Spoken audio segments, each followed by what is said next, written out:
جن لوگوں نے اس چینل کو سبسکرائب نہیں کیا، پہلے وہ اس چینل کو سبسکرائب کریں اور کل سے ناول دوسرے چینل پر اپلوڈ ہوگا، جس کا لنک کمنٹ میں پن ہے۔ تو آپ سب سے گزارش ہے کہ اس چینل کو بھی سبسکرائب کر لیں۔ بالی سگریٹ سلگا کر کندھے پر شال ٹکائے کش لگاتا گھومنے لگا گلی میں۔ تو کہاں غائب ہے 2 دن سے؟ رات کو بھی دیر سے آتا ہے، بات کیا ہے کچھ بتائے گا؟ رخسانہ اور شمائلہ کے ساتھ موہت جب آ کر بیٹھا تو رخسانہ تھوڑا غصے سے بول رہی تھی موہت کو۔ موہت بس نظریں ہی چرا رہا تھا۔ اس کے چہرے پر اداسی اور سنجیدگی شمائلہ کو پریشان کر رہی تھی، مگر رخسانہ کا اس بات پر دھیان نہیں گیا تھا ابھی۔ موہت چھٹیاں ختم ہونے والی ہیں تو دوستوں کے ساتھ تھوڑا باہر گیا تھا۔ رخسانہ، تو اور تیرے دوست؟ اب کون سے دوست آ گئے تیرے؟ شیرو سے تو ملنے گیا نہیں تو پھر کن لوگوں سے مل رہا ہے؟ کہیں پھر سے ان لفنگے دوستوں سے تو نہیں ملنے لگ گیا؟ میں نے پہلے بھی کہا تھا ان لوگوں سے ملنا مجھے تیرے پسند نہیں۔ لگتا ہے تیرے پاپا کو بولنا پڑے گا۔ موہت، آپ کو جو اچھا لگے آپ کرو، میں جا رہا ہوں۔ موہت غصے سے کھڑا ہوا اور ماں کو جواب دے کر جانے لگا تو شمائلہ نے اٹھ کر اس کا ہاتھ پکڑ لیا، جبکہ رخسانہ تو موہت کے اس برتاؤ سے مزید بھڑک گئی۔ شمائلہ، کہاں جا رہا ہے؟ مجھے تیرے سے بات کرنی ہے۔ رخسانہ، جانے دے اسے، جہاں جانا ہے اسے۔ اپنے انہی گھٹیا دوستوں کے پاس جائے گا جنہیں چھوٹے بڑوں کا لحاظ نہیں اور نہ ہی شرم۔ ان کے ساتھ رہ کر ان کے جیسا ہی ہو جائے گا۔ موہت، ہاں ہو جاؤں گا ان کے جیسا۔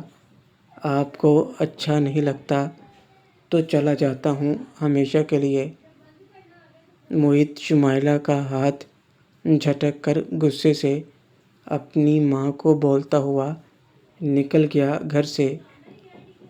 شمائلہ اسے پکارتی رہی پر وہ بنا سنے باہر نکل گیا۔ رخسانہ کو موہت کے اس طرح کے برتاؤ کی امید نہیں تھی۔ وہ تو بس حیرت زدہ تھی۔ موہت کا یہ روپ دیکھ کر شمائلہ بھی دکھی ہو رہی تھی۔ موہت کے ایسے جانے سے شمائلہ، یہ آپ نے کیا کیا امی؟ آپ کو نظر نہیں آ رہا وہ کسی بات سے اکھڑا ہوا ہے اور آپ اس پر ایسے چیخ رہی تھیں؟ آپ کو اس سے بات تو کرنی چاہیے تھی صحیح طرح سے۔ رخسانہ، تم نے دیکھا کیسے بات کی اس نے میرے ساتھ؟ اگر کوئی پرابلم ہے تو بتا نہیں سکتا، ایسے بات کرے گا اب اپنی ماں سے۔ یہ سب غلط سنگت کا نتیجہ ہے۔ اچھا بھلا شیرو کے ساتھ اب خوش رہنے لگا تھا، پتہ نہیں پھر سے کیسے ان لوگوں کے پاس پہنچ گیا۔ یہ دیکھ لینا یہ دوبارہ پھر سے پکڑا بگڑ جائے گا۔ شمائلہ، نہیں، ایسا نہیں ہوگا، میں اس سے بات کروں گی۔ اور پھر شیرو بھی تو ہے نا؟ موہت شیرو کی بہت مانتا ہے، بس اس کی سمجھانے کی دیر ہے، پھر سب ٹھیک ہو جائے گا۔ دونوں ماں بیٹی موہت کی وجہ سے ٹینشن میں آ گئی تھیں۔ شمائلہ کو تو اندازہ تھا کہ بات کیا ہے، اس لیے وہ ایک بار موہت سے اس معاملے پر بات کرنا چاہتی تھی، تبھی اس کا حل نکل سکتا تھا۔ ادھر گاؤں میں بالی اور اس کے ساتھی تیار تھے حملے کے لیے۔ شام کا وقت ہو چکا تھا اور سردیوں کی وجہ سے اندھیرا بھی ہو رہا تھا۔ سرور جو گاؤں سے باہر تھا، اس کا آنے کا وقت ہو چکا تھا۔ ادھر شیرو گھر پر تھا۔ بالی گاؤں سے باہر جو ٹیم بیٹھی تھی ان کے پاس چلا گیا اور کھیت میں چھپ کر سڑک پر نظر جمائے بیٹھے تھے۔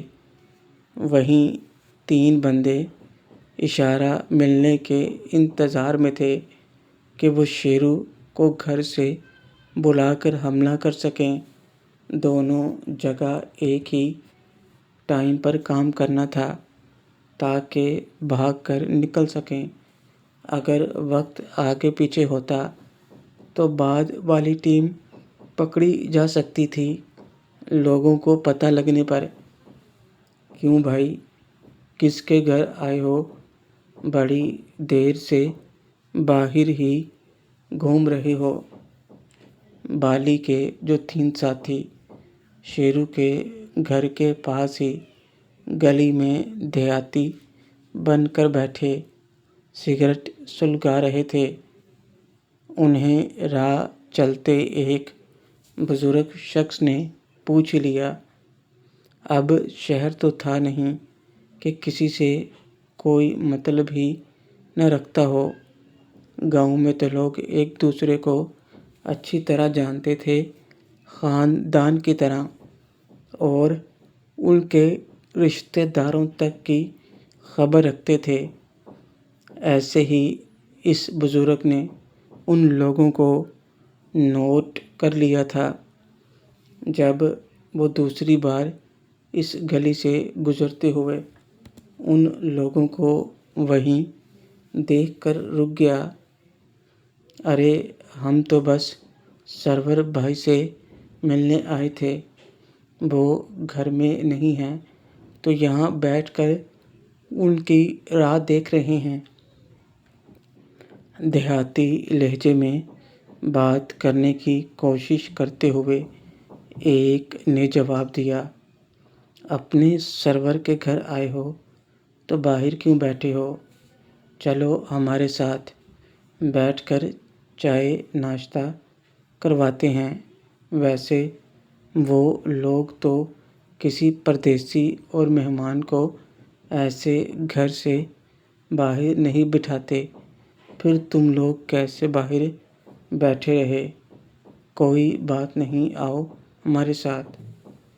بزرگ تو گاؤں کی تمام خبریں رکھنے والا انسان تھا اور وہ اچھی طرح سے جانتا تھا کہ سرور کی فیملی کیسی ہے، اس لیے اسے ان لوگوں کا ایسے باہر بیٹھنا کچھ مشکوک لگ رہا تھا۔ ارے کیوں ان لوگوں کو تکلیف دیں، بس سرور بھائی سے کام ہے تو باہر ہی سے مل کر نکل جائیں گے ہم۔ آپ جائیے، اندھیرا ہو رہا ہے۔ ایک بار پھر سے بزرگ سے پیچھا چھڑوانے کے لیے اس گنڈے نے کوشش کی، مگر بزرگ تو جیسے اسے توہین سمجھ رہا تھا گاؤں کی۔ ارے ایسے کیسے تم لوگوں کا رہنے دے دوں؟ سردی کا موسم ہے اور اندھیرا بھی ہو گیا ہے، چلو ہمارے ساتھ۔ ارے جاؤ نا بابا، کہیں سردی میں آپ ہی نہ ٹھٹر جاؤ، ہم چلے جائیں گے ابھی سرور بھائی سے مل کر۔ اس بار لہجہ تھوڑا سخت سا تھا اس گنڈے کا، جس کی وجہ سے بزرگ کو اور زیادہ شک ہو گیا۔ باقی دونوں کی نظریں بھی بزرگ نے دیکھ لی تھیں، اس لیے وہ چپ چاپ وہاں سے نکل گیا، مگر گھر جانے کی بجائے وہ دوسری طرف سے چوک کی طرف چلا گیا، جہاں اس وقت گاؤں کے کچھ لوگ ابھی بھی موجود تھے۔ یہ کمینہ بوڑھا مجھے کچھ ٹھیک نہیں لگ رہا۔ میں تو کہتا ہوں ابھی جا کر کام شروع کر دیں، کہیں یہ کمینہ کسی کو بتا نہ دے۔ استاد نے کہا تھا کہ ایک ہی وقت پر کام کرنا ہے، ابھی ان کی طرف سے خبر نہیں آئی۔ اتنے میں اس کے ہاتھ میں پکڑا موبائل بج اٹھا اور اس نے جلدی سے فون اٹھا لیا۔ ہاں استاد، ٹھیک ہے، ہم بھی جا رہے ہیں۔ ٹھیک ہے، استاد نے کہا ہے کہ کام شروع کر دو۔ اتنا سنتے ہی باقی دونوں نے جو بڑی سی شال اوڑھے رکھے تھے اسے گرا کر اپنے ہتھیار درست کرنے لگے۔ ایک کے ہاتھ میں ہوکی اور دوسرے کے ہاتھ میں لوہے کی راڈ تھی۔ تیسرا تیز قدموں سے سرور کے گھر کی طرف بھاگا اور زور زور سے دروازہ پیٹنے لگا۔ دروازہ دلدار نے کھولا، جو ابھی گھر لوٹا تھا۔ دلدار، کیا بات ہے؟ کون ہو آپ؟ کس سے ملنا ہے؟ جی، وہاں سرور بھائی کا ایکسیڈنٹ ہو گیا ہے، وہ شیرو کو بلا رہے ہیں۔ دلدار، کیا؟ بھائی کا ایکسیڈنٹ؟ کہاں ہوا ہے؟ کیسے ہوا ہے؟ کہاں ہے وہ؟ جی، وہ گاؤں سے دور ہیں، آپ شیرو کو بلا دیں، وہ شیرو کو بلا رہے ہیں۔ دلدار، ہاں، میں چلتا ہوں، تم مجھے بتاؤ وہ کہاں ہے؟ دلدار ماما کی آواز تھوڑی اونچی آئی تھی جب وہ اس آدمی سے بات کر رہے تھے، جس کی وجہ ہم سب کو یہ عجیب لگا، اور میں جلدی سے اٹھ کر ان کی طرف تیز قدموں سے بڑھا۔ شیرو، کیا بات ہے ماما جی؟ دلدار یہ بول رہا ہے بھائی کا ایکسیڈنٹ ہو گیا ہے، چل جلدی چل۔ شیرو، کیا؟ ماما کا ایکسیڈنٹ؟ کہاں ہیں وہ؟ چلو جلدی بتاؤ مجھے، آئیں میرے ساتھ، میں بتاتا ہوں۔ میں اس آدمی کے ساتھ باہر نکلا اور دلدار ماما بھی میرے ساتھ چل پڑے۔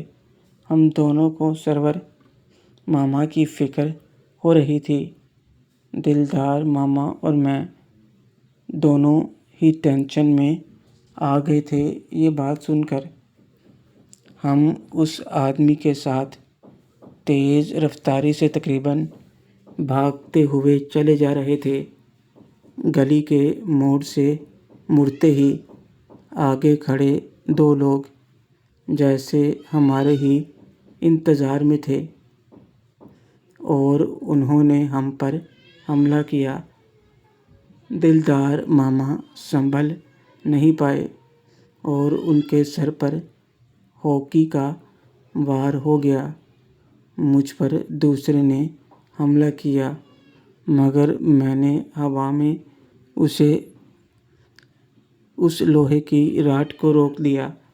جو آدمی ہمیں گھر سے بلا کر لایا تھا، اس نے بھی پلک جھپکتے ہی اپنی شال گرائی اور تیز دھار ہتھیار سے مجھ پر جھپٹا۔